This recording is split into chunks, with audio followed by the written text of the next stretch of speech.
Good evening, everybody. I'm Eddie Winchester, and to my left is Pat Quinn. And always to my right is Cadaver the Clown. And what are we doing tonight? Tonight we're going to do a folklore episode. If that's going to be fun, it's going to be lore. No mad murderers tonight. No unsolved murders or mysteries this time around. Or is there? There may be some mystery. We don't know. That could be. There's definitely. So tonight, the topic of conversation is going to be lore from a certain portion or certain places of where we are from, the United States. Hooray! Exactly. 250 years. That's right. Side note before you continue, we are actually filming this on Father's Day, so happy Father's Day, Cadaver. Happy Father's Day, guys. Happy Father's Day to everybody. Or Mother's Day 2.0. Tonight, the conversation that we are going to be talking about was we were discussing subjects that we could come up with, and we came up with lore from Appalachia. So the topics of tonight are going to be the Wendigo and Skinwalkers. Yes. So what I want to start off with is After Dark. That's it. Hey, look, if you hear anything calling your name, don't go to it. Okay, saying. Well, I learned that a long time ago. Okay, you heard it here, folks. Before, Kat has run into these creatures before. I can neither confirm nor deny, but I have an experience, and we'll get into that later. All right, so let's talk about the Wendigo. All right, Yes. Now before we get into Hollywood antlers, deer skulls, monster movies, television shows, and all that other weird stuff we've done to this creature over the years, let's talk about where the legend actually comes from. Do you guys maybe have any guesses? Or, I mean, it's not really that difficult. I'm going to say it's going to be Virginia in the Appalachians. We're going a little bit more north than that. It Really? originates into different regions. The Wendigo originates from the folklore of several Algonquin-speaking indigenous peoples throughout the northern United States and Canada. Shit. Canada. Mm-hmm. You didn't see that coming. The stories vary depending on the tribe and the region, but the central theme remains surprisingly consistent. The central theme of the Wendigo is associated with winter, starvation, greed, isolation, and cannibalism. In many of the traditional stories, a person becomes a Wendigo after committing an act of cannibalism, usually during extreme desperation. We're talking about brutal winters, food shortages, survival situations, the kind of circumstances that most of us will hopefully never experience. I hope not. What's interesting, I really do too. Same. What's interesting is that the transformation isn't just physical, it's spiritual, it's psychological. A person loses their humanity and becomes consumed by an endless hunger that can never be satisfied. And that's the part I find, because when most people hear a monster story, they think about a creature. A vampire is a creature, a werewolf is a creature, a zombie is a creature. A Wendigo is different. A Wendigo is about a person becoming a creature. And that's a lot scarier, honestly. Yeah. Yeah. The original stories aren't just warning people about something lurking in the woods waiting to jump out and attack them. They're warning people about what happens when greed, desperation, and selfishness consume a person. The Wendigo isn't just hungry, it's eternally hungry. No matter how much it consumes, it's never enough. No matter how much it eats, it's still starving. In a lot of ways, the Wendigo represents humanity at its absolute worst. And I feel like that's a much deeper concept than a big scary thing in the woods. And now here's where things get weird. And I'm not talking about like Hollywood weird. I mean like historically weird. Because there is something called Wendigo psychosis. I don't know if you guys have ever heard about this before. No. Before anybody starts, sending emails to us, this is deeply debated by historians, anthropologists, psychologists, and possibly like one or two people on Reddit at like 3 a.m. Please send your angry letters to cadaver@gmail. It's cadavershouseofhorrors@gmail.com. And that really is it. There you go, people. Send your And just like angry episodes, emails. join us next time, and I will happily read them. But there were documented reports of people believing they were becoming Wendigos. Not that they saw one, not that they were chased by one, but that they were turning into them. And now just let's think about that for a second. Imagine waking up one morning, genuinely believing that you're slowly transforming into a flesh-eating monster. I'm good. Some individuals reported feeling an uncontrollable desire to consume human flesh. Others became convinced they were cursed, which, by the way, that's what I feel sometimes Hand too. in You know, hand. some believe they were losing their humanity. Today, we'd probably look at those cases through the lens of psychology, trauma, isolation, starvation, cultural influences, mental illness, or some other combination of all those factors to create whatever this psychosis would be considered. But back then, it was such a huge thing that, you know, granted, if anybody tells me they have an uncontrollable urge to eat human flesh, I'm going to start asking questions. You know, Double tap immediately. No hesitation. No hesitation. It's But quick now- double tap. Imagine living hundreds of years ago in the wilderness during a brutal winter and then having these feelings. Food is scarce, people are dying, the cold never lets up, and you're isolated. And surrounding all of this are stories about a creature that represents starvation and cannibalism. Suddenly you have this line between folklore and reality that gets awfully blurry. Excuse me. The thing I find most fascinating is the people that feared becoming a Wendigo almost as much as they feared encountering one. You had this just indelible fear of, oh my God, I don't want to be this creature. I don't want to be this thing. And at the same time, you're going on a hunting party out there. You're afraid you're going to run into this thing between the woods because nobody's seen, you know, Joe since last week, you know? Right. So who knows where he is? Now let's just think about that. He became a snack. Most monster stories say don't go into the woods, right? Yeah, good The Wendigo portion. stories say don't become the Wendigo. Don't become this monster. That's a completely different type of horror. But yeah. So now, with that being said, Hollywood looked at all this naturally and all this fascinating stuff and said, cool, let's make stuff up. Yeah, they just ran with it. Then it was just I mean, honestly, I get it from that standpoint. I get it. Because, you know, pop culture has taken some pretty significant liberties with Wendigos over the years. mm-hmm. Like one of my earliest exposures to the creature was the television show Charmed.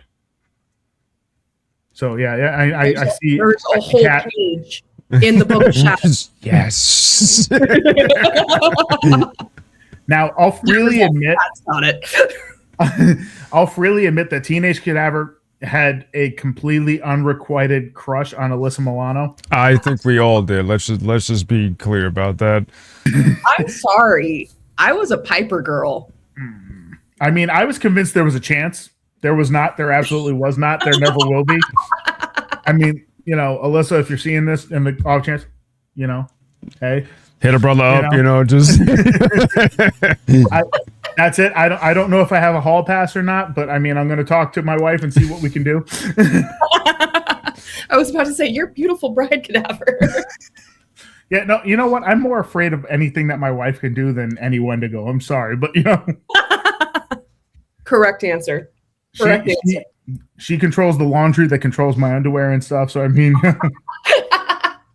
she also is there when I'm asleep. So I don't think it'll take that much to just, you know, plug my mouth and, you know, my nose at the same time. Man, you best sleep with one eye open tonight then. And all she's gonna do is tell the police, "Oh, it was sleep apnea." She's got it all planned out. I don't know what to tell you. Hey, can you do me a favor? Can you do me one of those blooper things there? Because I don't want to tell my wife how to kill me. And cut. Sorry. With that being said, even though I knew there was absolutely no chance between me and Alyssa Milano, that didn't stop me from watching it whenever my attention was turned towards it. And I watched it too. It was an interesting show. There was nothing on TV like it at the time. Absolutely. There wasn't. And in my honest opinion, like it since the reboot, be damned, nothing like it since. And in my honest opinion, that theme song went hard. It did. And did you know that they have since cut the original theme song? Yeah. It's if you find it on streaming platforms like Hulu, it's no longer the original theme song. That's a strike. Yeah. Yeah. It now ends the same with that little guitar riff, but it's not the I am the sun, I am the air, I am human and I need to be loved. That's all gone. So now in Charmed, the way they did the Wendigo is they basically presented it as a werewolf. Not as like the actual, but like you get scratched by the Wendigo and you basically became one. Right. Yeah. Which sounds suspiciously like somebody borrowed from vampire lore, werewolf lore, threw it in a blender and went Wendigo. Wendigo. I mean, it's entertaining. It's just not particularly accurate. And then you've got Supernatural. Here we go. Now, I'm going to give it to you this way. Now, I never really watched Supernatural, but I do like the idea of Supernatural. You shush your mouth, woman. But their Wendigo look less like a creature from... This will now be your last episode. What was that? Thank you for joining us, Cadaver. This will now be your last episode. We have Eddie Winchester. Sir, you are fired. Best of luck to you in your future endeavors. You can't fire me. Watch us. I quit. No, wait. You fired me so I can collect unemployment. Hooray! They're like, we're not paying you. I was about to say, with what money? Meanwhile, Kat's like, you guys are getting paid? Eddie? Is there something you'd like to tell me? No. Now, like I said, I've seen like 1 or 2 episodes of Supernatural. It just wasn't really, my thing to watch. Yeah. Because at that point, I kind of gave up on watching TV. I mean, to be fair, Supernatural is like an acquired taste. Yeah. What does that say about us, Eddie? That we too are acquired taste? Fair. Fair. I taste like something horrible. But yeah, so I mean, I like the idea of Supernatural. I really did like watching, like reading up on it and stuff. It just never was my thing, But their Wendigo, from when I was looking up my research and stuff, their Wendigo looked less like a creature from indigenous folklore and more like Gollum from Lord of the Rings after discovering methamphetamine in a gym membership. I mean, fair assessment. Fair. He was pale, gaunt, fast, creepy. Yeah. Now, is that effective monster design? Absolutely. Sure. But I would put it more towards that their Wendigo looked more like a Skinwalker. But then you turn around and you look at their Skinwalkers, and we'll definitely get into that more later. There's a mosquito trying to eat y'all through my screen. That's right. Come get me, bitch. Get it out of here. Get it out of here. Later, but I feel By like their Skinwalker looked more like, what's that old school horror movie? Now I can't remember it, but it was on the tip of my tongue. Basically, with the Skinwalker for Supernatural, the skin would literally fall off during their transformations. And like I said, well, there was another horror. I want to say it was Invasion of the Body Snatchers, but that doesn't sound right. Didn't Supernatural do that with the skin falling off? Yes, for the Skinwalker episode, the 2 Skinwalker. There we go, Ed. Thank you for joining the conversation, Ed. Because I was trying to listen to like what is she talking about? Like what old horror movies she talking about? Well, and like I said, I want to say it was Invasion of the Body Snatchers, but that doesn't seem right either. But there was an older horror movie where the skin would like sluggishly slide off as they were transforming. Here's where I'm going to get this from. Surprisingly put, the way I described Supernatural's Wendigos, right? Do you know what the folklore actually says Wendigos look like? No. There's different adaptations. They basically all have the same one, but it's closer to what Supernatural said. Yeah. Interesting. They are extremely long-bodied figures with a skull and antlers, primarily. No skull and antlers. Long-bodied figures, gaunt, pale. Now, here's the way it goes, all right? Now, was that a traditional Wendigo from them? No, not really. But we'll get into the image that most people think of today, which is the deer skull, the antlers, the towering skeletal creature standing between the trees. The thing is, the traditional description of the Wendigo generally doesn't include an antler or deer skulls or anything else. Now, having that said, I know, everybody relax. We're going to put down the pitchforks and stuff. And let's be honest, the reason that was like that is because that design is creepy as hell. Absolutely. Yeah. Now, that brings me to my own book, The Detour. Shameless plug. There we go. And I'll put it right there. So, spoiler alert, my Wendigo has antlers and a deer skull. And before somebody starts furiously typing a comment telling me that's not folklore accurate, because, somebody's going to make their way out of the woodworks for this. Trust me, I know. I took artistic liberties just like Hollywood did. Yep. Please, again, send your angry letters to Cadaver. But he's got a point. Cadaver's House of Horrors at gmail.com. Well, and again, like, my mind immediately went, what's the original? It's long, it's gaunt, it has very long limbs, humanoid but disfigured with the skull and antlers. That's the first thing that immediately comes to mind, is that image right there. Incidentally, anybody's interested in buying this, I painted it. No shameless plug, just, put that in a comment if you're interested. I will start the bidding at 10 cents. All right. Funny, only one person from Texas bought it. Wait a minute. Who was that? All right, so but the difference with what I did was I wasn't trying to create a perfect cultural representation. Just like Hollywood, I wanted to create something that would haunt your dreams. Now, that's fair. Let's be honest. If you're standing alone in the woods at night, a 10-foot-tall creature with a deer skull and antlers steps out from behind a tree, you're not going to really discuss folklore accuracy. You're probably going to leave immediately. Right.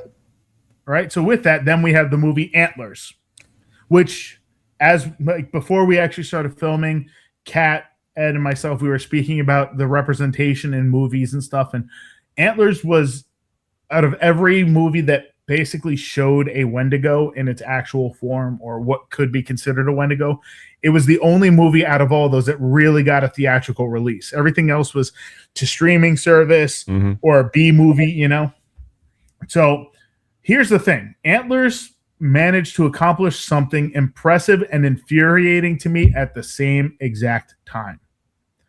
The movie spends what feels like the entire runtime building anticipation. You're going to get to see the creature. The Wendigo's coming. Oh, man, it's definitely coming. You're going to get to see it. You wait and wait and wait and wait some more, and then you finally get to see the creature, and I swear they had it on the screen for less than 6 seconds collectively. And I remember sitting there, I was thinking, is that it? Are you kidding me? That's all we're getting. But the more I thought about it, the more I actually realized there might be some genius behind that decision. And I'll get into that. Oh, yeah. Because, dude, in pitch darkness of the woods, I don't want to meet 99% of what my brain cooks up when I hear a random twig snap in the distance. Absolutely. My brain runs rampant. I don't know if anybody else does, but it does. Was it Bigfoot? Is it a werewolf, a bear, the reanimated corpse of Richard Simmons? My mother-in-law? The possibilities are honestly endless and terrifying, really. And that goes to show that the biggest proponent of fear is the human imagination. The darkness doesn't really provide the monsters. You do. Right. Ooh. That's why a twig at 2 p.m. when it's snapped is nothing, but a twig it snapped at 2 a.m. becomes a Marvel crossover event. Right. So the funny part is that's from an evolutionary standpoint, your brain is doing exactly what it's supposed to do. So 10,000 years ago, if you heard something moving in the darkness and you assumed it was nothing, what happened? You told yourself it was nothing and you went along with your business. Or you got eaten. Or, that's 10,000 years ago. Yeah. Oh, okay. So now the problem is if you assumed every single noise that you heard was a predator, usually you survived. So with that being said, human beings evolved into the world's greatest overthinkers. The darkness is unknown, and your brain immediately responds with, allow me to present 14 of the possible worst case scenarios. I mean, all three of us should be the poster childs or children for fucking overthinkers. But with that being said, though, I feel like, especially with the overthinking part, that's why I think Antlers was actually onto something, despite making us wait forever to see the creature. The whole thing turns into the less you see, the more your imagination fills in the blanks. Right. Absolutely. And because no special effects department can actually compete with whatever your brain invents when you're standing alone in the woods and suddenly hear a twig snap. The reason monsters live in the woods isn't because that's where the monsters are. It's because that's where our imagination has room to run wild. The darkness doesn't create fear. It simply gives our fear a place to hide. And maybe that's why the Wendigo survived for centuries. Its appearance changes. Very nice. Very nicely put. Yes. I was about to say, and now wait for that release on the Winchester Outfitters. Movies change it, TV change it, writers like me change it, but the core idea never goes away. The Wendigo represents hunger, not just for food, for more power, more wealth, more attention, more control, more of whatever it is we think will finally satisfy us. And the tragedy of the Wendigo is that nothing ever does. The creature just keeps consuming, it keeps taking, it keeps eating, and remains hungry forever. And maybe that's the real reason the story has lasted so long. Because deep down, everybody understands hunger. Everybody can relate to that. I need more. I want more. I need more of this.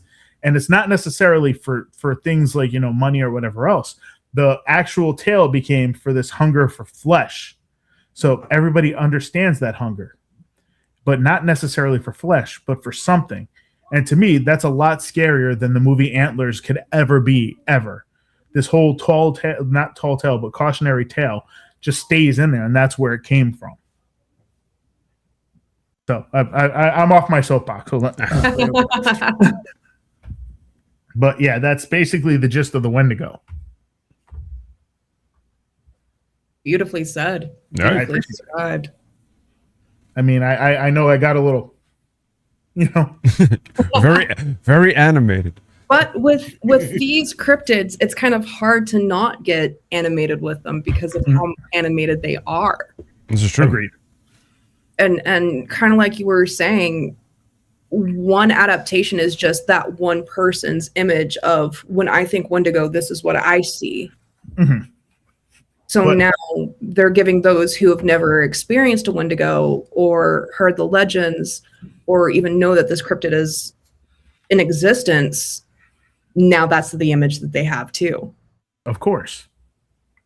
So now with that being said, though, while many folks have never actually seen a picture or whatever else, it is widely accepted that that creature with the skull and the antlers big and, that's what it's supposed to look like. So this is one of those things like the legend became this lore. So they go with the legend, Right. Mm-hmm. So, I mean, because a Wendigo, while the story is terrifying, if you think about it, and its roots are terrifying, it does not look very scary. Right. So that's kind of where it all falls apart. So you need something that's visually appeasing. Well, not appeasing, I guess. Terrifying. Yeah, visually terrifying. If you're going to a monster movie, you expect and want to see the monster. I mean, if all three of us were in the woods at 3 separate times and we saw that thing in the middle of the woods, it's going to be 3 different stories. Right. I would say maybe 1 or 2 of us would, run away in terror. 1 of us would go and give it a hug. Why am I the one giving it a hug?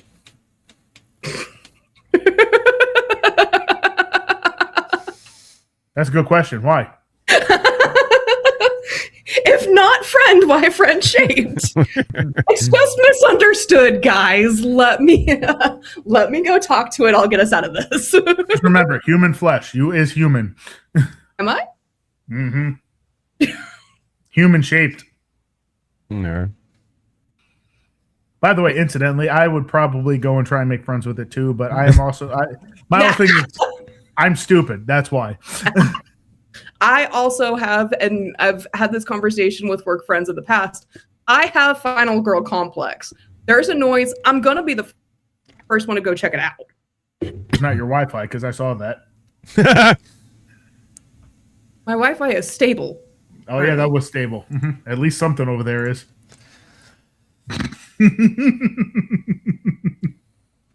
Listen. Look, I'm going to hug the Wendigo, okay? Like, we've made it clear. It's been long enough. It's like 40 minutes or so, or whatever, or like 20 minutes. How long have we been recording? 24 minutes. Yeah, 24 minutes, and I haven't made fun of you once. Okay, I have to keep doing it now. Now it's got to happen. Everybody's watching this going, wait, is this really Folklore and Felonies? They haven't roasted Cat yet. What's going on here? That's what puts the butts in the seats. Hey, my sister did say she would happily watch a podcast of just the 3 of us giving shit to each other for an hour straight. What are you talking about? You're the one who gets most of it. I know! From everyone but ChatGPT, apparently. Yeah, no, ChatGPT seems to like you. Somebody has to. If you're going, because I don't know if anybody understands that reference, it's because when we first started this, we were saying that if I sent a picture to ChatGPT and said to roast it, apparently everything was in Kat's favor. Yeah. It greatly disliked both me and Ed, but it thought Kat was the bee's knees. I mean, it said that she's like the only one who knows what she's doing. Dude. Which I mean, apparently is a far cry from real life. That's why ChatGPT comes with those little like, you know, where it says, you know, could be wrong. ChatGPT makes mistakes. So does Cadaver. Oh, so no, Eddie, I don't make mistakes. I know exactly what I'm doing. Tell us about flesh pedestrians. That's a new one. You've never heard that term before? No, that's a new one. Okay, so I'm gonna segue us into Eddie's Skinwalker section. Skin. Walker. Flesh. Pedestrian. Pedestrian. I'm a segue. Aren't those the things that I run over in the crosswalk all the time? Damn it, not supposed to say shit like that. Oh yeah, that speed bumps. Yeah, that's what they're called. Sorry. Better. Fucking speed bump Joe walking slow across the street. Yeah, you better get the fuck out of the way. Hey. Eddie, tell them where to send the Beep, letters. beep. Again, that's Cadaver's House of Horrors at gmail.com. Once again, Folklore and Felonies would like to apologize.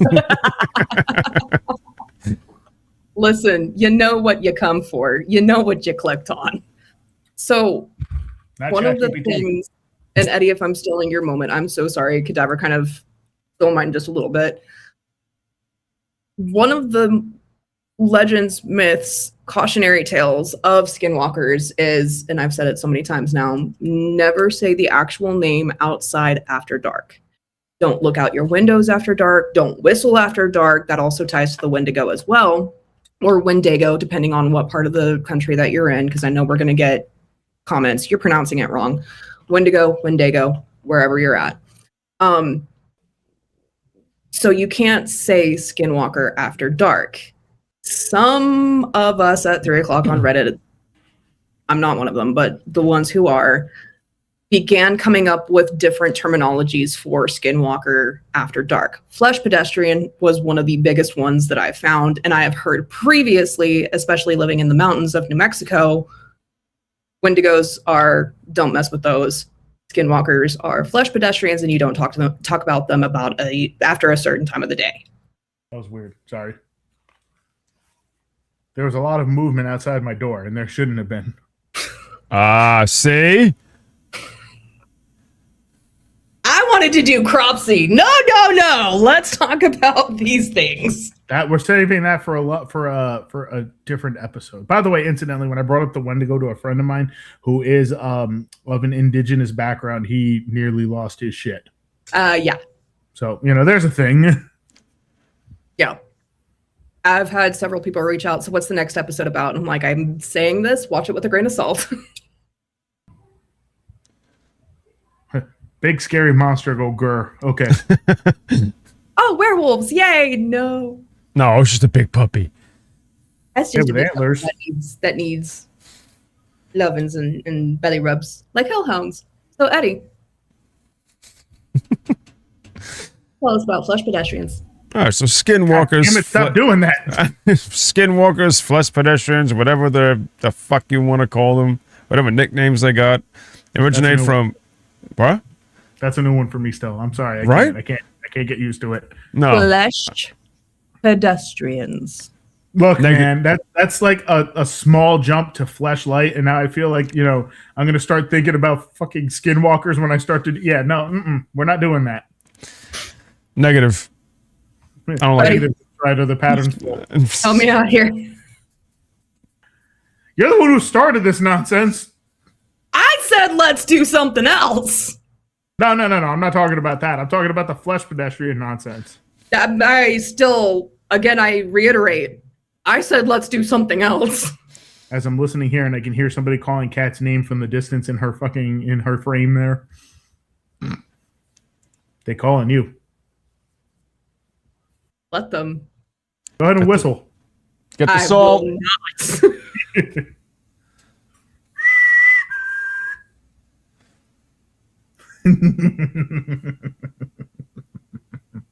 All right, continue. Sorry about that. Cadaver's House of Horrors at gmail.com.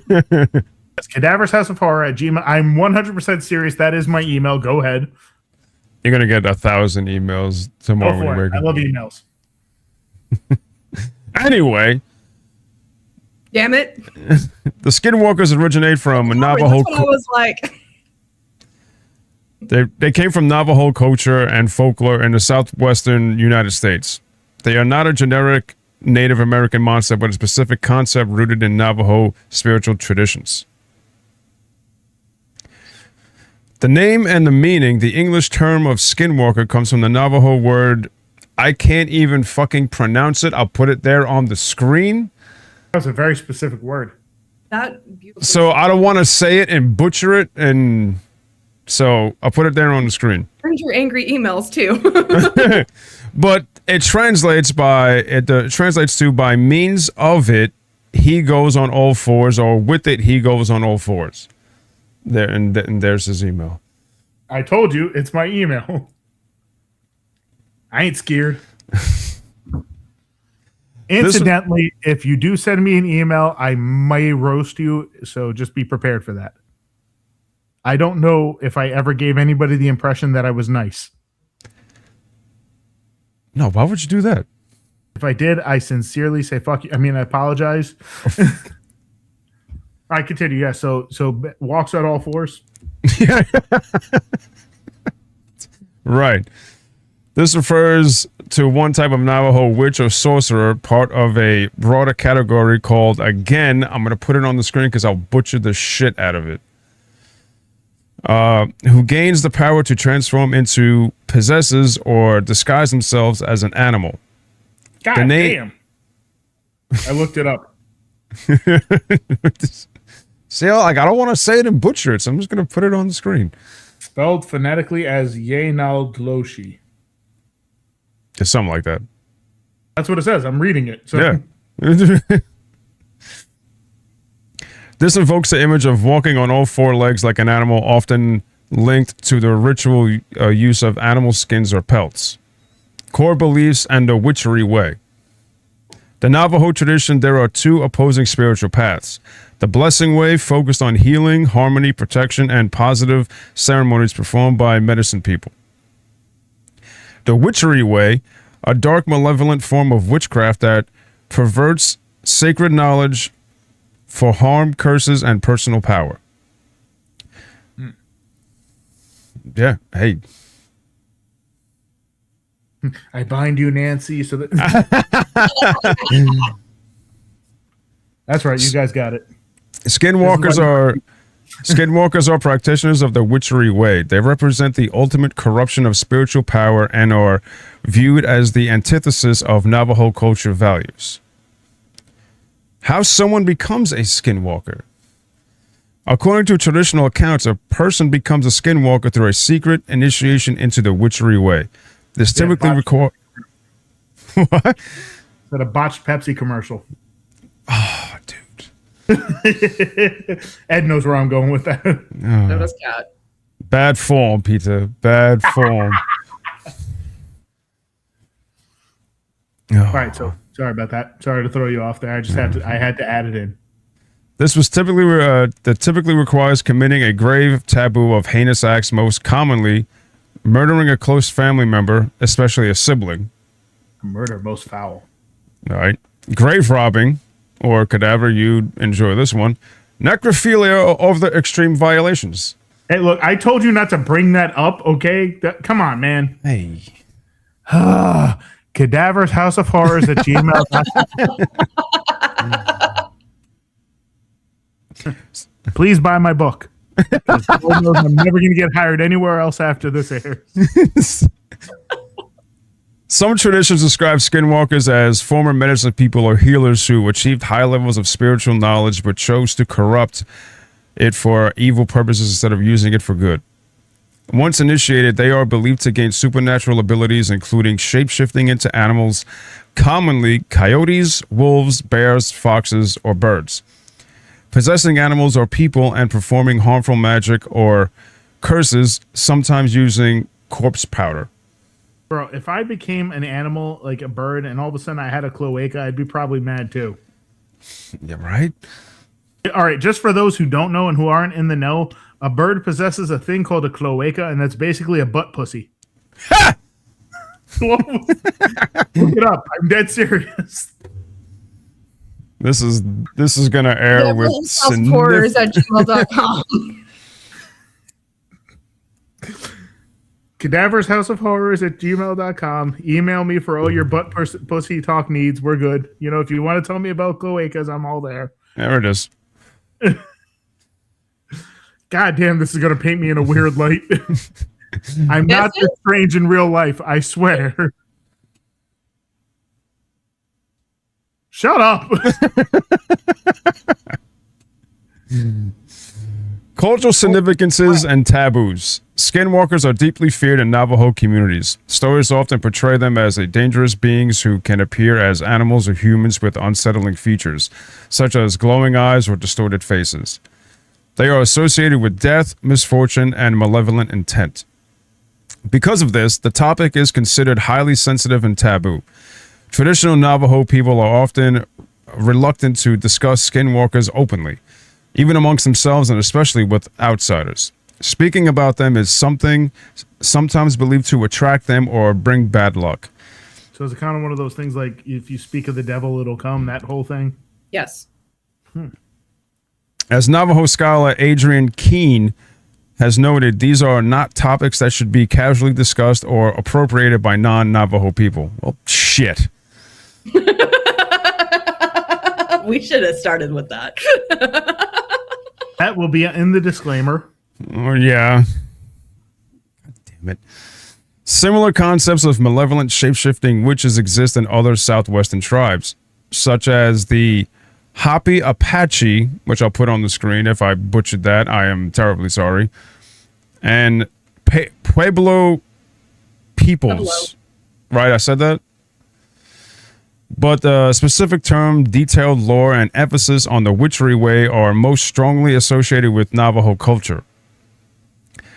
The modern context, the legend has gained significant attention in popular culture through books, TV shows, notably The Curse of Skinwalker Ranch in Utah. I know that's on, I think I've seen it on Netflix, Amazon Prime. I never watched it though, but I've seen it there. I haven't seen it.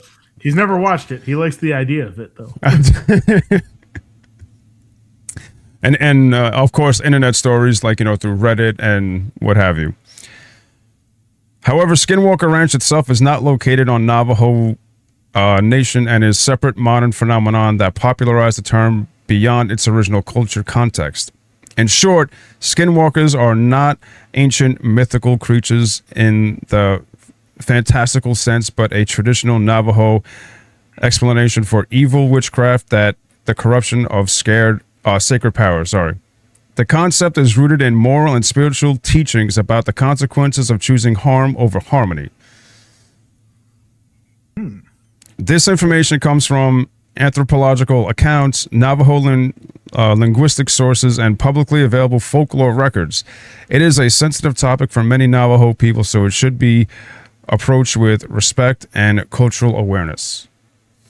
Is it too late to take out the part about necrophilia? No. It's there.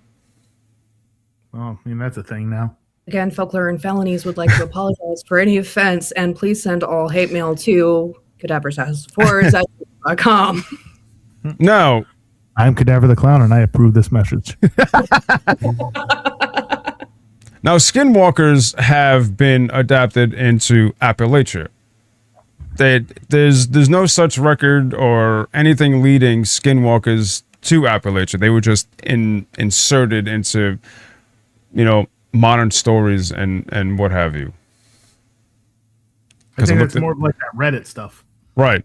It was just, adding more lore to, the skinwalker and whatnot. I mean, I figure that's got to be something because, Appalachia has their own stories, but right. Why not? Right. Appalachia has their own stories with spirits and shit like that. So why not throw I don't know who started it, but yeah, well, why not throw a Skinwalker up in their legend? I'll tell you what, me and my cousin Cooter, we saw one of those damn things in the woods. We don't seen it. Again, your angry letters should be addressed to Cadaver the Clown. We're just going to leave it up on the screen, guys. I'm going to have so many friends by the end of this episode. It's going to be so popular, Cadaver. So it's the true origins of the Skinwalker, which is not part of Appalachia. It came from the Navajo. Skinwalkers come from Navajo culture in the American Southwest, especially the Four Corners region, which is Arizona, New Mexico, Utah, and Colorado. In the Navajo language, they are called, again, I can't pronounce this, I'll put it up on the screen, but means, by means of it, it goes on all fours, or he walks on all fours, which I said earlier. They are a type of harmful witch, the opposite of medicine people or healers. I'm having the strangest feeling of deja vu. But that's the misconception about Skinwalkers. People think that Skinwalkers originated in Appalachia when that is far from the truth. So I hope that fucking helps. I'm gonna put the more you know. Exactly. Now here's what I'm gonna say is, you see up here, I don't really have to be mindful of that. Unfortunately, Kat is ass deep in the area where they are from. Sorry, Kat. Yeah. But hold on now. Why Skinwalkers in Appalachia is not traditional. Appalachia and the mountain regions of the eastern U.S. from Pennsylvania down through West Virginia, Kentucky, Tennessee, North Carolina, etc., has its own rich. I'm in that area. I was about to say, you were saying. Has its own rich, distinct folklore, but Skinwalkers are not part of it. Authentic Appalachian supernatural stories include ghosts, spirits, mountain witches, and various cryptids or omens. Yeah. That does not include... What the fuck is that thing? Right, that does not include a Skinwalker. When it comes to cryptids, man, the squonk got the fucking short end of the stick. So I'm sorry if this bursts a bubble to the people living in Appalachia. There's no Skinwalkers that originated there. I am sorry. But you can send your angry letters to Cadaver. You've got other things to be worried about, though. Well, yes. Yeah. Sorry. But yes, Skinwalkers are not originated in Appalachia. So that, like I said, I don't know who made that a thing. Whether, obviously it was thousands of years ago that someone obviously implemented Skinwalkers into the Appalachian culture, but it did not originate from there. Nor did they exist in Appalachia. Now, like here how come I don't get any cool monsters? Because you're in Pennsylvania. We get this, like I said, I just brought this. I was bringing this up. Like, I thought we'd get something cool. No, we have what they call the squonk in this area, which is like a mythical pig-like creature, and it's apparently warty. It has ill-fitting skin. It always cries, and then when it gets caught or cornered, it cries and dissolves itself into a puddle. That's just fucking weird. Superpower. It's basically, that's why Taylor Swift is the way she is, because I think she might be a squonk. Never's House of Horrors. No. Swift are gonna come after you. No. He has a point. No. I'm anywhere in Chester, and I approve this message. Because I mean, like, I'm pretty sure there's a quote from a Taylor Swift song. It says like, "I cry a lot, but I'm productive" or something. So I feel like, yeah. Why do you know quotes from Taylor Swift? Because my beautiful bride apparently loves Taylor Swift. I mean, okay, fair. He's the reason for the teardrops on her guitar. He?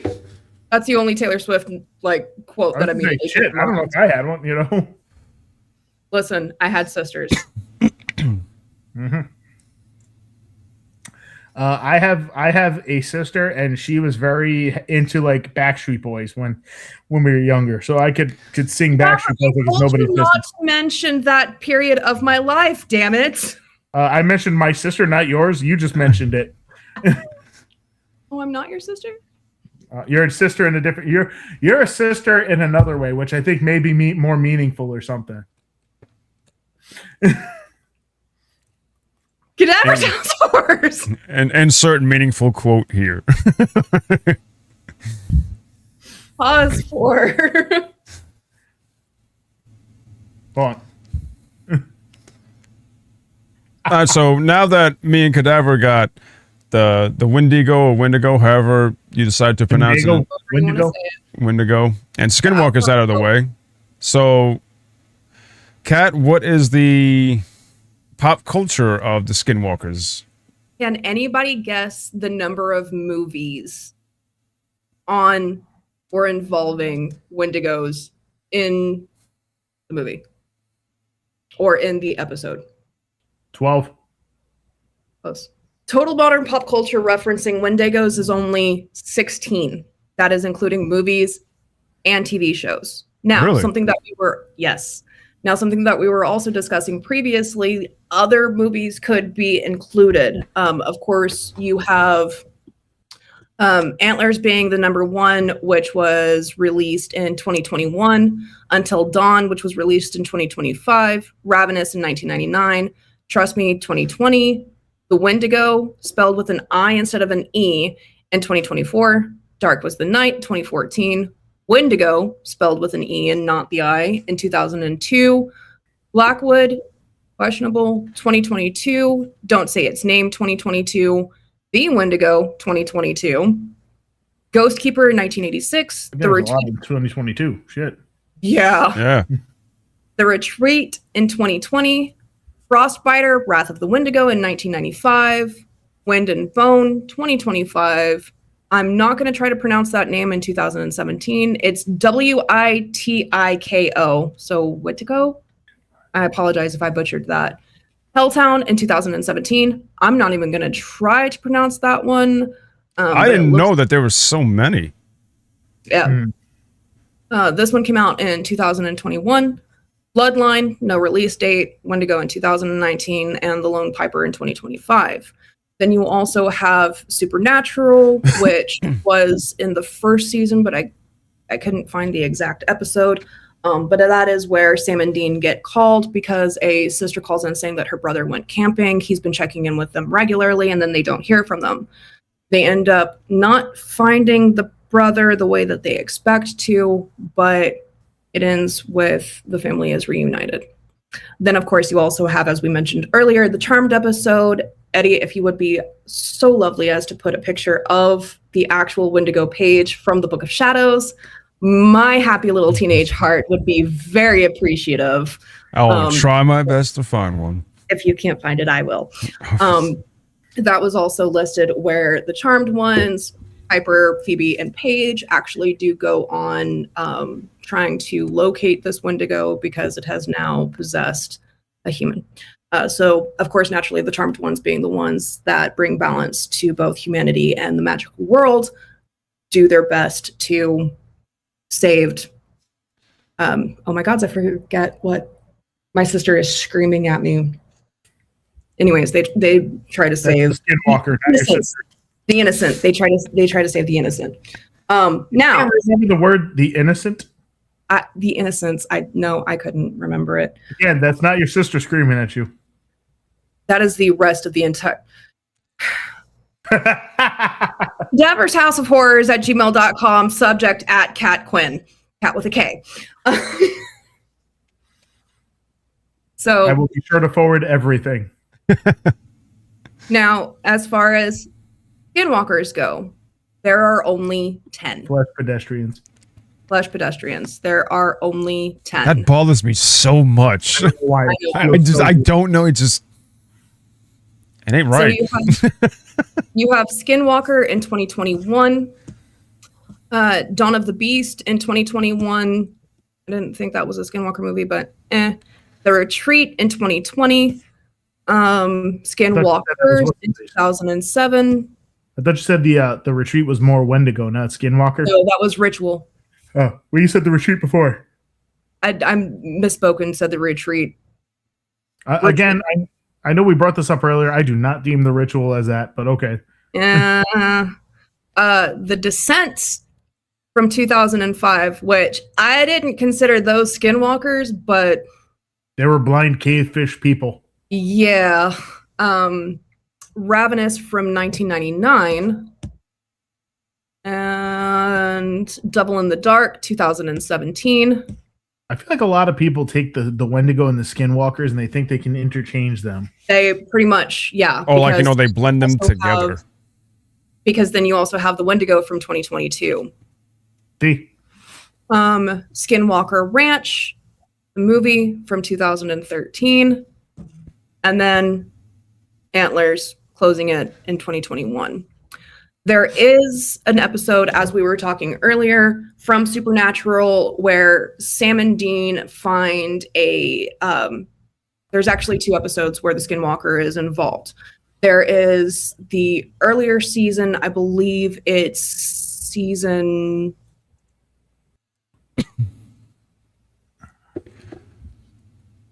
Eddie, when does Dean go to hell the first time?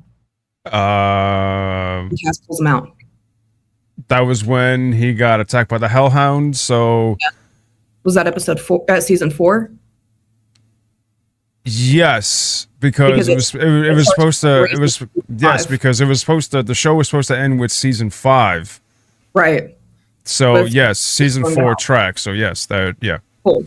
So in season 3, Dean is actually the one who is the Skinwalker chooses to become Dean Winchester. He goes on a killing spree, and now the FBI, local law enforcement, they are all after Dean. Sam is trying desperately to keep Dean undercover. Naturally, if anybody watches Supernatural, no pun intended on how I just said that, Dean isn't the type to sit and stay. He shoot first, ask questions, never.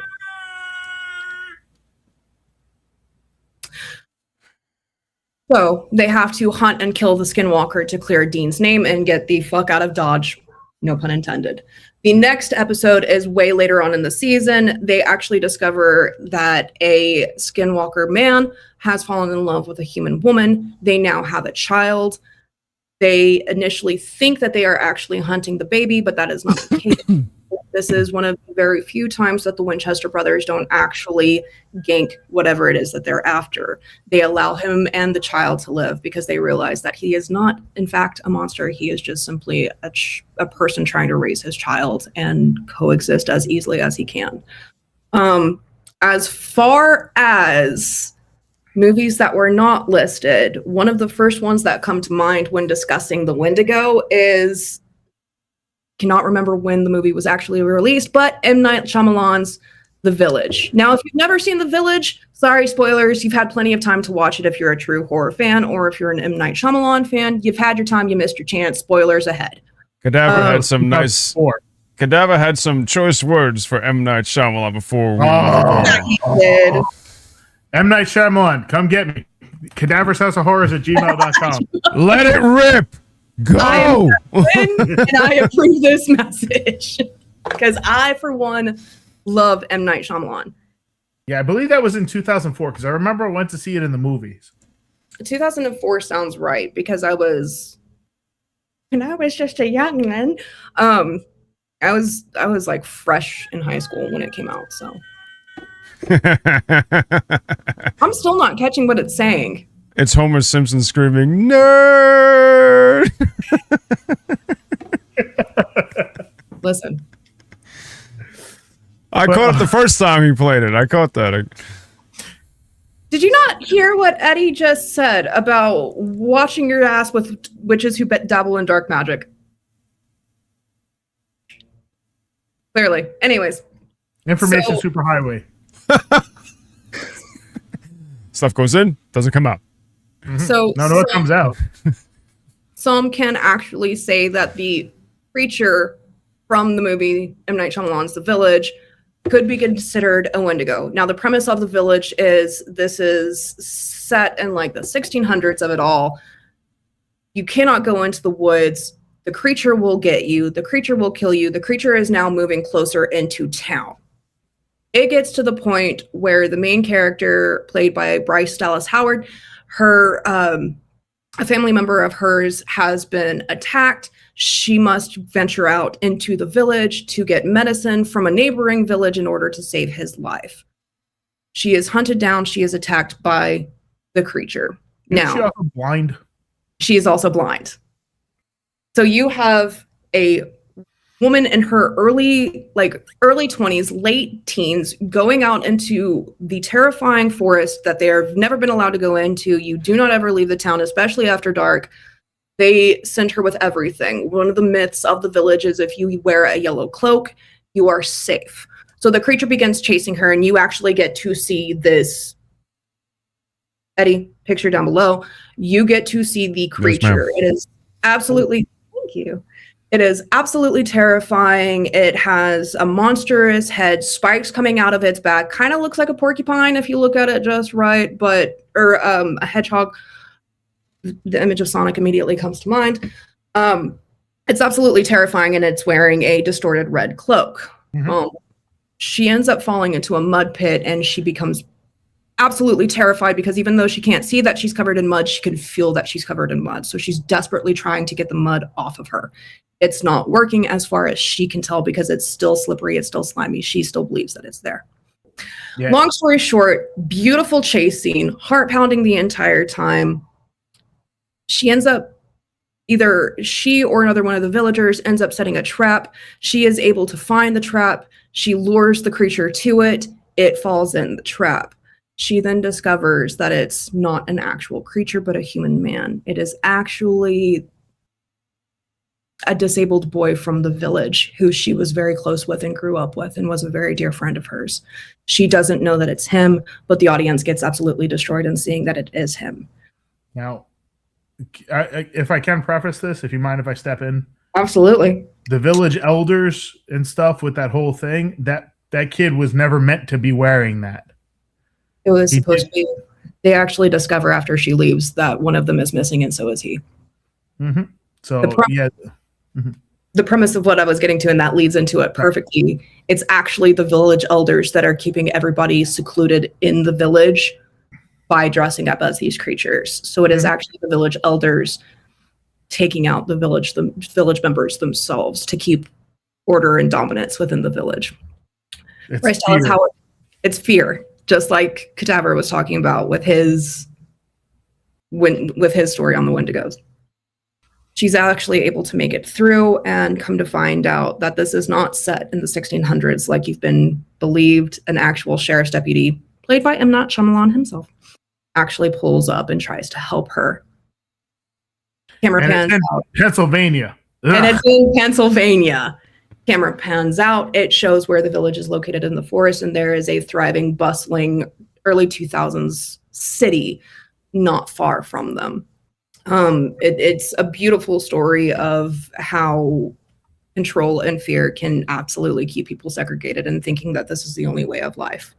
The reason why the village elders developed this place in this town was to keep the morality and the sanity and the spirituality of the people intact and not be possessed or conflicted with modern world and secular devices. I was only really, really, really mad about it because I was hoping that there was going to be some real fucking creatures in this movie. Like we were going to see these things going, and all of a sudden it's just like, oh, it's a bunch of old guys wearing a costume. Great. Whoopee. Pretty much. So now she makes it through. Clearly, the illusion of the village has been destroyed. So there is that. Oh. Incidentally, they never refer to them as the creatures in the movie. They're those we don't speak of. Thank you. I couldn't remember what the actual term for them was.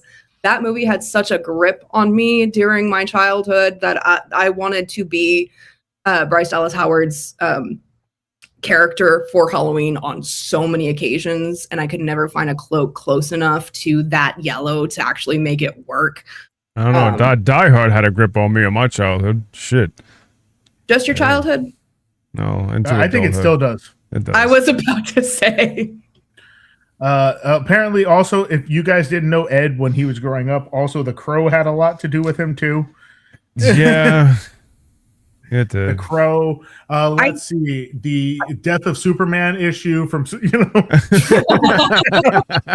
We also both watched Supernatural. The Crow was also a heavy influence on my life. Because back then, Cadaver, when we always used to hang out at my house, I had a giant ass Death of Superman poster hanging on my wall, covered in fucking holes from shooting BBs at it.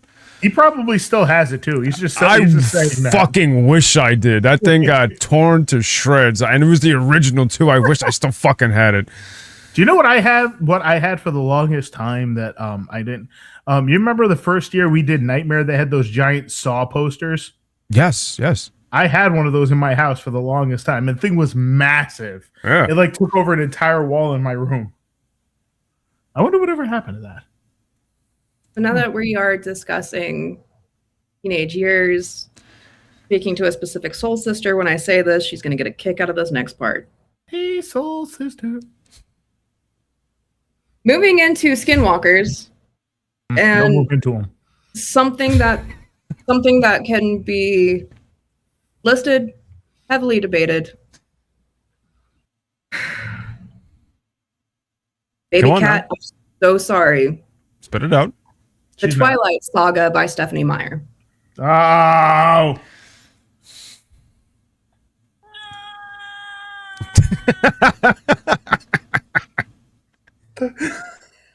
Listen, Baby Cat went through a quench phase.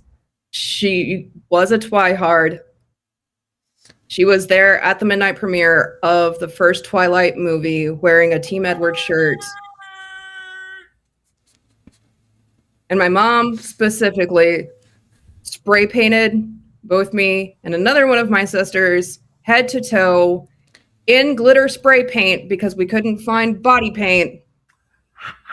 So that when we walked in, we were covered in glitter. That specific soul sister that I'm speaking of, that is all I'm saying. We are not going into a deep dive. You and I can have that conversation later. You can tell my lovely nieces about it, as you have on multiple occasions. That's not what we're here to do.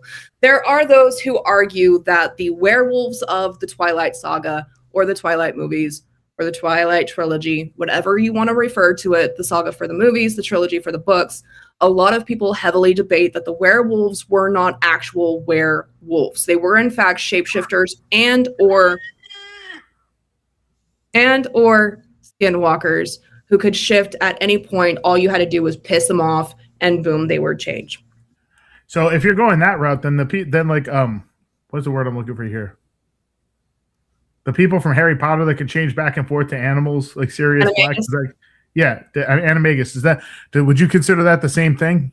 Absolutely, because as Eddie Sirius Black was a skinwalker. As Eddie described, they were entities that could shapeshift into various creatures: coyotes, wolves, birds. Once again, cadavershouseofhorrors@gmail.com. Great. So tonight we've managed to piss off Twilight readers. We've managed to piss off Supernatural watchers. We've managed to piss off Indigenous people, and now the Harry Potter nerds. I am fucked. No. So there is not a whole lot of true adaptation as far as modern pop culture goes for these two cryptids. I think you had a better chance with Godzilla, but that's just my personal opinion. Fucking hell. There's quick question: Am I triggering the twihard in you? No. It's just like, no, must fight the urge. No, absolutely not, because that is a part of my life that I have walked away from, that I will never return back to. If you want a teenage vampire series, pick up the Vampire Kisses. Pick up the Chronicles of Vladimir Todd. Don't pick up Interview with the Vampire as early as Baby Cat did. 10 years old is not the age to be reading that book nor watching that movie. However... but speaking of Interview with the Vampire, a lot of people think the title was Interview with the Vampire. No, it's Interview with a vampire. Yes. So... oh, wait, hold on. I got to get my nerd soundboard out again. All right, sorry about that. Continue. So you're not going back to it. You've gone cold turkey from the Twihard phase. Immediately, as soon as I possibly could. did a sharp U-turn and got the hell out of there. Can I still quote the books? Yes. Can I still quote the movies? Yes. Did it have a huge grip on me for a hot ass portion of my high school career? Yes. That's all that really needs to be said on it.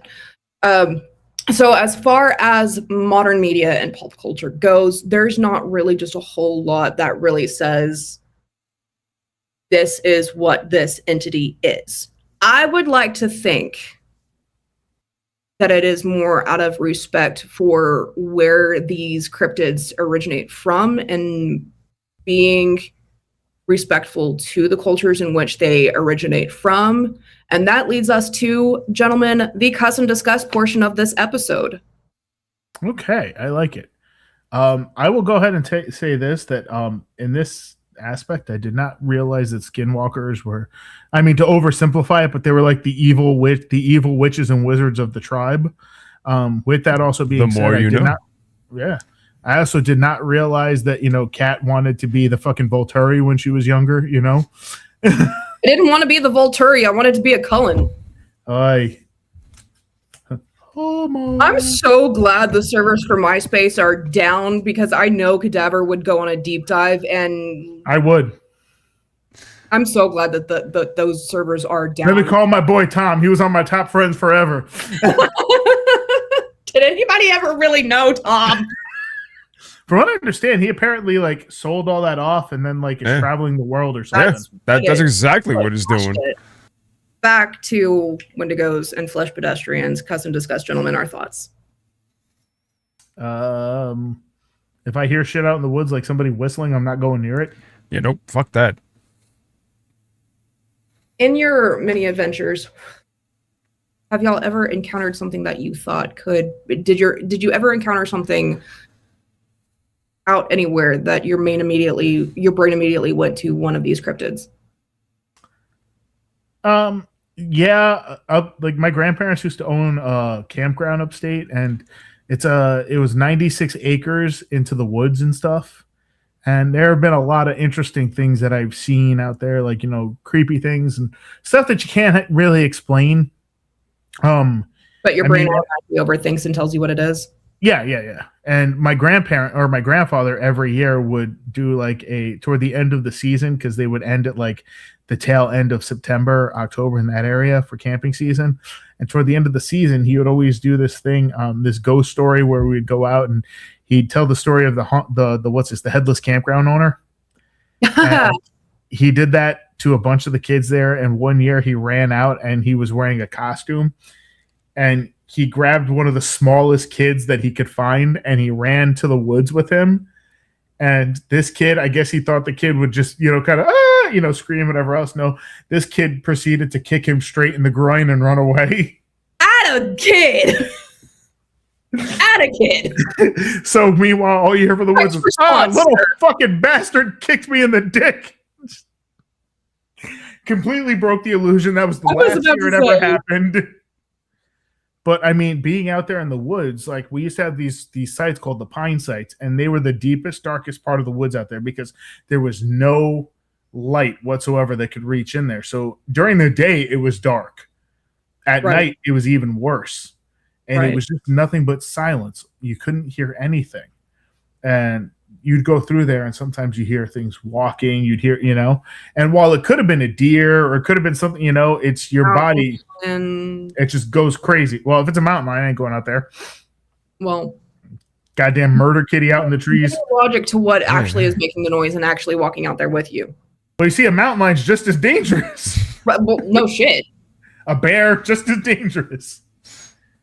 But now, with all that being said, we did have one camper that went out, and I'm not going to mention any names because I have no idea how he feels about this whole thing. But during the winter, when the campground was closed, we had a hunting club. So campers that wanted to, instead of paying these exorbitant amount of hunting fees to go to these different places, they'd pay one price, and they'd wind up using their own campsite, their own trailer. If they were seasonal, they'd use their own trailer, and they'd stay in there, and they'd go out hunting on the lands that were there. And we had one guy who was always the nicest guy. Everything was really, really good with him. And one night we were up, and it had to be 10:30, 11 o'clock at night. And we just see his car go flying out as fast as it can, just gone, done. And we did not see him for weeks. The campground finally opened back up and he's still not around. And then he shows up again one day and he was very weird about it. And he said he wound up going out into the woods to walk his dog. He had a big dog and that dog used to bark at everything. And I mean, like, this dog was large. So he took the dog out to go and walk him in the woods inside the pine area, that Pine Sites area. And he said as he was there, he said the dog just froze in its place and was just staring straight ahead. And he said he didn't know what was going on. This has nothing to do with the Wendigo, but this is just strange happenings in that area. Right. He said that the dog stared straight ahead and did not move. And he said then there was a blinding light that came through the woods. And he said, and it stopped about good like 40 to 50 feet away from where he was standing. And he said that it levitated down, and he said it was blinding and that it was just this massive light. And he said it looked like some massive sort of thing came down. And he said he saw silhouettes of what looked like small people. He said, and all throughout all of this, his dog did not bark once. His dog just stayed there straight ahead, like catatonic. He said finally he managed to get the dog to try and move, and he said they ran right back to the campsite. He said they got in the car, they packed up, and he got the fuck out of there. So now the bigger thing that turns into that is in that area, in that upstate area, there's something called the Pine Bush, which was known for alien sightings. Oh, here we go. So that could be another episode, but yeah, I'm just letting you know that's the type of stuff that happened up there. Ed? Sorry about that. Not trying to hijack that. That's what I was asking you guys for. I mean, there are many adventures me and Cadaver have went on, through Seaview and what have you. And I mean, I've heard some shit, but it's not like I could pinpoint exactly what I was hearing. Mm-hmm. Like I was on, I don't know if you've been to Clinton Road, Cadaver. I've been there. I've heard some shit. I've heard some shit on fucking Clinton Road that I can't explain. Clinton Road, Bedell. I don't know if you remember them. Yeah. That place. Fair enough. So the only, not even sure if I can call it a Wendigo experience, but in the mountains of New Mexico, fuck me, my oldest son, and my at the time husband went out for a hike. COVID, everybody shut in. We already were getting cabin fever, so we had to get out. We had to do something. So we go for a hike. The area that we initially started the hike in was several hours away from the area that we ended up being in. We weren't out there for very long. Like 4 or 5 o'clock in the afternoon. So we still have plenty of sunlight. We weren't planning on being out there long. Anyways, we're only about an hour or so into this hike, and we end up getting on the other side of this mountainous area just in that time period. Logically, that does not make sense. So I realize, hey, that's that specific stretch of highway. No, that's not possible. No shit, Sherlock. But that's what that is. As I make that realization, we hear a twig snap, and then we hear whistling. It is after dark. I understand I live in a city. I am not reenacting. I can still hear that whistle to this day. I'm not reenacting it. We hear the whistle immediately. My husband and I look at each other, and we're like, time to go. Grab the kid. We're gone. We are not going towards it. We are not nothing. But the whistle is following us. Again, we've been out there for a significant amount of time. By the time we make it back to where we had parked, our watches said that we had been out there for a couple of hours. The time it took us to get back was mere minutes.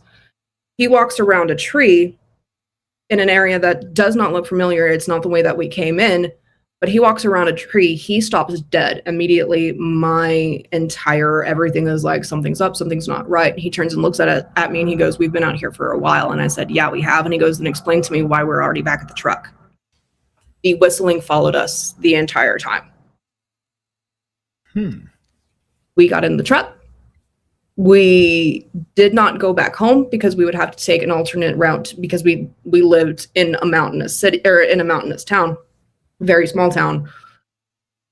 We get to the intersection to where we can either turn left to go home or we can turn right to go into the next neighboring town.